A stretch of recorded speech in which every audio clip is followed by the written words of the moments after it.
पिछले कुछ दिनों से किसी की गलत शह पाकर नेपाल भारत के साथ रोटी और बेटी का रिश्ता ही तोड़ने पर आमादा है, क्योंकि नेपाल का कहना है कि भारत ने उसकी जमीन पर कब्जा किया है। उसके बाद दोनों देशों के बीच रिश्ते तल्ख हो गए और नेपाल राजनीति और भाषा के निचले स्तर पर पहुंच गया, लेकिन भारत ने उसका जवाब नहीं दिया।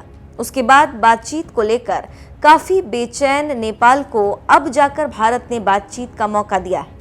जी हाँ, काफी दिनों से बेचैन नेपाल को भारत ने बातचीत का मौका दिया। जाहिर सी बात है, अगर नेपाल के साथ भारत की बातचीत होती है तो सीमा का मुद्दा तो उठेगा ही। चीन की शह पाकर नेपाल कुछ ज्यादा ही कूदने लगा, लेकिन भारत एक गंभीर और शांतिप्रिय राष्ट्र है।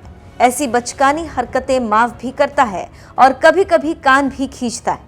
आज अंदर ही अंदर शर्मिंदा नेपाल ऊपर से कहे या ना कहे, वो ये जानता है कि उसके काम भारत ही आएगा, चीन नहीं।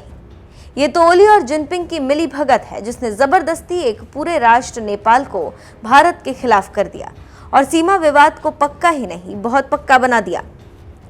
लेकिन अब भारत और नेपाल के बीच होने वाली है विदेश मंत्रालय स्तर की बातचीत, जिसमें दोनों देशों के विदेश मंत्रालय के अधिकारी मिलकर बातचीत करेंगे। काठमांडू में होने वाली इस अहम बातचीत में नेपाल के विदेश सचिव और भारत के राजदूत भाग लेंगे। इस बातचीत की पुष्टि भारत सरकार ने कर दी है। सीमा को लेकर भारत और नेपाल के बीच चल रहे विवाद के दौर में ये वार्ता चीन और पाकिस्तान के लिए तकलीफदेह सिद्ध हो सकती है।